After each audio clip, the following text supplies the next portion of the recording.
ગાંધીધામમાં પત્નીની હત્યા કરનાર પતિ ઝડપાયો। આઈજી ચિરાગ કોરડિયા અને પૂર્વ કચ્છ એસપી સાગર બાગમારના માર્ગદર્શન હેઠળ એ ડિવિઝન પોલીસે મોટી કાર્યવાહી કરી છે। ગાંધીધામના ભારતનગર વિસ્તારમાં પરિણીતા સોનમ સુનારની હત્યાના કેસમાં એ ડિવિઝન પોલીસે આરોપી પતિ સુલતાન જુસબ સુમરાની ધરપકડ કરી છે। આરોપીએ પત્નીના મોતને બીમારીમાં ખપાવી ગુનો છુપાવવાનો પ્રયાસ કર્યો હતો। પ્રાથમિક રીતે બીમારીથી મોત થયાનું દર્શાવવામાં આવ્યું હતું, પરંતુ ગુપ્ત બાતમીના આધારે પોલીસે મૃતદેહનું રામબાગ ખાતે નિરીક્ષણ કરાવ્યા બાદ જામનગર મેડિકલ કોલેજમાં ફોરેન્સિક પોસ્ટમોર્ટમ કરાવ્યું હતું। તેમાં શરીર પર ગંભીર મારઝૂડના નિશાન મળી આવતા બહુવિધ ઈજાના કારણે મોત થયાનું બહાર આવ્યું હતું।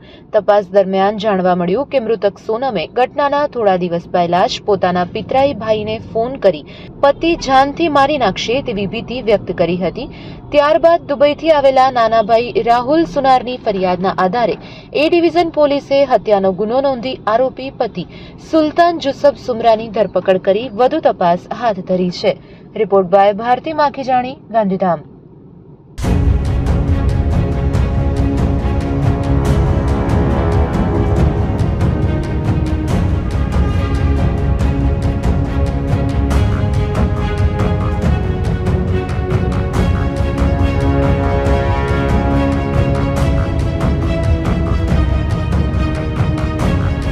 તાજેતરમાં Gandhidham A division police station ખાતે એક હત્યાનો બનાવ બન્યો છે। જેની સમગ્ર હકીકત જોઈએ તો આરોપી જે છે આમાં સુલતાન જુસબ સુમરા જે ભારતનગરના રહેવાસી છે, તેઓએ તેમની પત્ની નું ખૂન નિપજાવી અને તેમની જે બોડી છે એની અંતિમ વિધિની કાર્યવાહી કરતા હતા।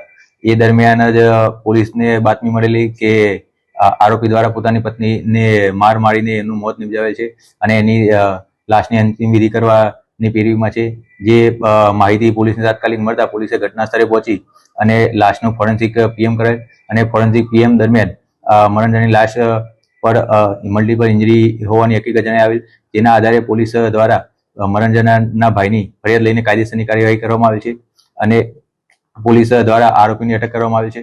આ સમગ્ર બનાવનું કારણ જોઈએ તો આરોપી દ્વારા પોતાની પત્નીના ચારિત્ર ઉપર શંકા રાખીને અવારનવાર એમની સાથે ઝઘડા કરવા હતા અને છેલ્લે તેમની ઉપર વધારે શકના આધારે એમનું પટ્ટા વડે માર મારીને એમનું મોત નિપજાવેલ હતું।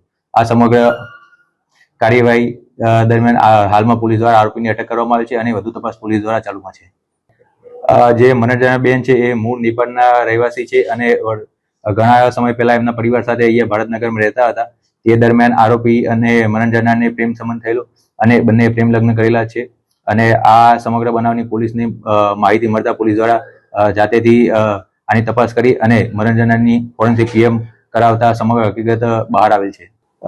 આ બનાવની જાણ સાથે પોલીસે જેવી ઘટના સ્થળે પહોંચી ત્યાં જે પોલીસ દ્વારા આરોપીની ડિટેન કરવામાં આવી અને ત્યારબાદ સમગ્ર હકીકત જણાઈ આવતા પોલીસ દ્વારા પુરાવાના આધારે આરોપીની ધરપકડ કરવામાં આવી છે।